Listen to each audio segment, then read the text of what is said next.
Comscore नुसार आता isakal.com आहे देशातील नंबर 1 ची मराठी न्यूज वेबसाईट। प्रत्येक अपडेटसाठी isakal.com ला नक्की भेट द्या।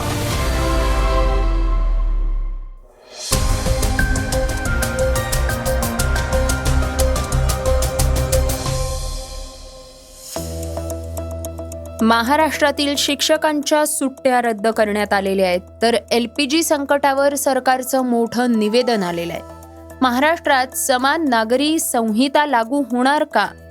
प्रीमियम पेट्रोल, औद्योगिक डिझेलच्या दरात वाढ होणार आहे, तर हॉर्मुझमधील वाहतुकीसाठी इराणकडनं टोल आकारणी होतेय।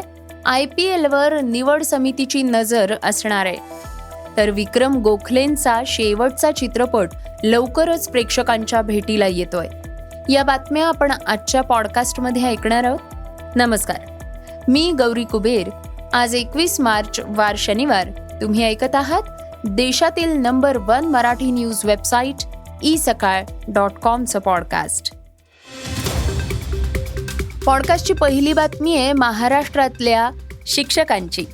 यंदा मुंबईसह राज्यभरातील शाळांना 2 मे ते 14 जून पर्यंत उन्हाळी सुट्टी असणार आहे, पण यावेळी शिक्षकांना मात्र या सुट्ट्यांचा पुरेपूर फायदा घेता येणार नाहीये, कारण सरकारनं आगामी जनगणनेच्या पहिल्या टप्प्यात शिक्षकांना सहभागी करून घेण्याचा निर्णय घेतलेला आहे, ज्यामुळे आता शिक्षकांमध्ये नाराजी पसरतीये।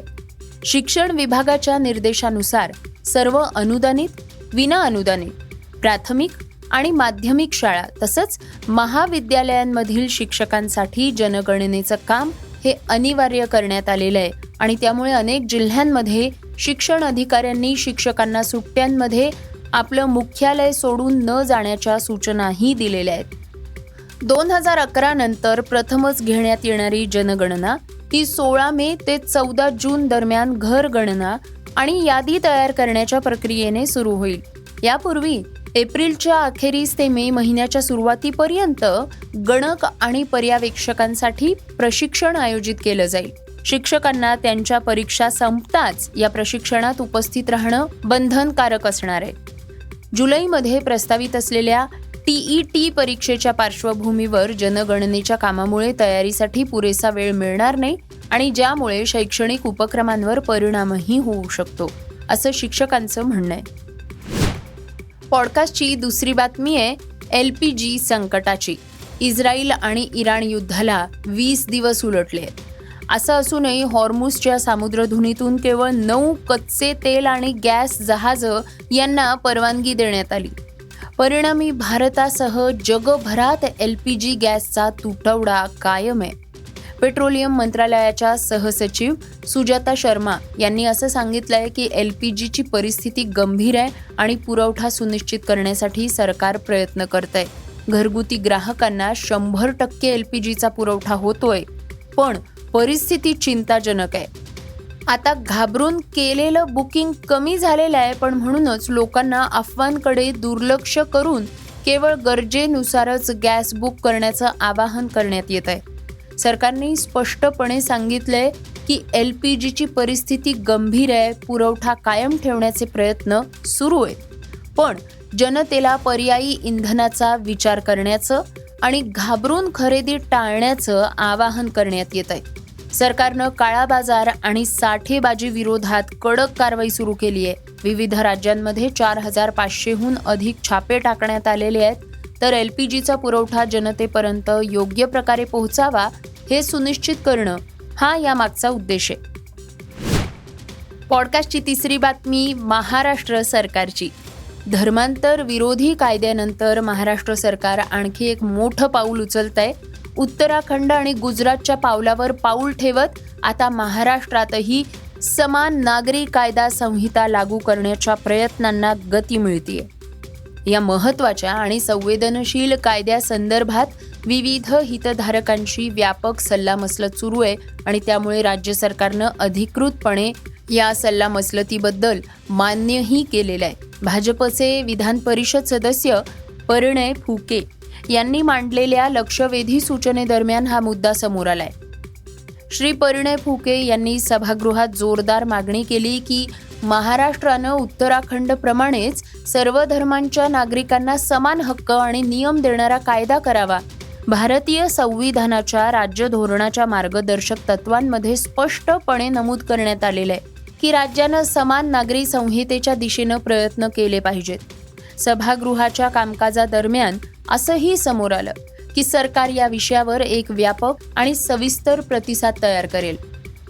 विधान परिषदेच्या उपसभापती नीलम गोऱ्हे यांनी सांगितलं की हे प्रकरण केवळ एका विभागापुरतं मर्यादित नाहीये आणि त्यामुळे विलंब होतोय.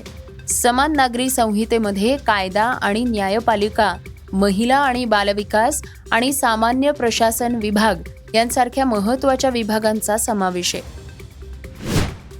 पॉडकास्टची चौथी बातमी पेट्रोल आणि डिझेलच्या दरांची. पश्चिम आशियातल्या वाढत्या तणावामुळे आणि आंतरराष्ट्रीय बाजारातील अस्थिरतेमुळे देशांतर्गत इंधन दरांवर त्याचे परिणाम दिसू लागले आहेत. तेल कंपन्यांनी उच्च कार्यक्षमतेच्या पेट्रोलच्या दरात 2 रुपयांनी वाढ केली आहे आणि त्यामुळे लक्झरी गाड्यांचा वापर करणाऱ्यांना खर्चात भर पडतीये. या वाढीनंतर या ब्रँडेड इंधनाची किंमत ही प्रति लिटर अंदाजे 111.68 रुपयांवरनं 113.77 रुपयांपर्यंत पोहोचली आहे. दुसरीकडे औद्योगिक वापरासाठी आलेल्या घाऊक डिझेलच्या दरातही मोठी वाढ करण्यात आलेली आहे. प्रति लिटर सुमारे 22 रुपयांनी दर वाढले आहेत, तर डिझेलचा दर हा प्रति लिटर 87.67 रुपयावरनं 109.59 रुपयांपर्यंत पोहोचलेला आहे. सर्वसाधारण पेट्रोल आणि डिझेलच्या किमतीत कोणतीही वाढ झालेली नाहीये. पॉडकास्टची 5वी बातमी टोल वसुलीची. तेल आणि नैसर्गिक वायूची हॉर्मुझच्या सामुद्रधुनीतून वाहतूक करणाऱ्या जहाजांकडनं टोल वसूल करण्याबाबत इराणमधल्या नेत्यांनी दिलेल्या प्रस्तावाच्या पार्श्वभूमीवर एका तेलवाहू जहाजानं तब्बल 20 लाख अमेरिकी डॉलर एवढी किंमत मोजल्याचा दावा अनेक माध्यमांनी केलेला आहे. पश्चिम आशियात सुरू असलेल्या युद्धाच्या पार्श्वभूमीवर हॉर्मुझच्या खाडीतनं सुरक्षित वाहतूक करता यावी यासाठी हा टोल लावण्यात आल्याचं बोललं जात आहे. अनेक देश आणि कंपन्यांकडनं इराणशी याबाबत वाटाघाटी सुरू असल्याचा दावा केला जातोय. इराणकडनं वसूल केलेल्या या कथित बेकायदा टोल प्रकरणी काही अभ्यासकांनी टीका केली आहे. पॉडकास्टची 6वी बातमी क्रीडा क्षेत्रातनं. IPLच्या आगामी मोसमाला 28 मार्चपासून सुरुवात होते. वरिष्ठ निवड समितीतल्या सदस्यांची नजर आता IPLच्या या T20 स्पर्धेवर असणार आहे. एकदिवसीय विश्वकरंडकासाठी 20 क्रिकेटपटूंना डोळ्यांसमोर ठेवण्यात आलेलं आहे, तर या खेळाडूंच्या कामगिरी व तंदुरुस्तीकडे विशेष लक्ष देण्यात येणार आहे. वरिष्ठ निवड समितीमध्ये अजित आगरकर, SS दास, RP सिंग, अजय रात्रा, प्रज्ञान ओझा या व्यक्तींचा समावेश आहे. निवड समितीच्या सदस्य आपापल्या स्थळी IPL सामने स्टेडियममध्ये जाऊन बघणार आहेत आणि इतर लढती या टेलिव्हिजनवर बघितल्या जाणार आहेत. एकदिवसीय विश्वकरंडकासाठी भारतीय संघ तयार करता यावा यासाठी विशिष्ट खेळाडूंच्या कामगिरीची दखल घेण्यात येणार आहे. पॉडकास्टची शेवटची बातमी अभिनेते विक्रम गोखलेंची. मराठी रंगभूमी आणि चित्रपट सृष्टीत आपल्या अभिनयानं अमीट ठसा उमटवणारे विक्रम गोखले आजही प्रेक्षकांच्या मनात जिवंत आहेत. त्यांच्या दमदार भूमिकांनी अनेक कथांना वेगळी उंची दिली आहे. अशाच एका भावनिक कथेसह त्यांची अखेरची कलाकृती प्रेक्षकांसमोर येण्याच्या तयारीत आहे. बेवारस या चित्रपटाचं पोस्टर गुढीपाडव्याच्या मुहूर्तावर प्रदर्शित करण्यात आलं.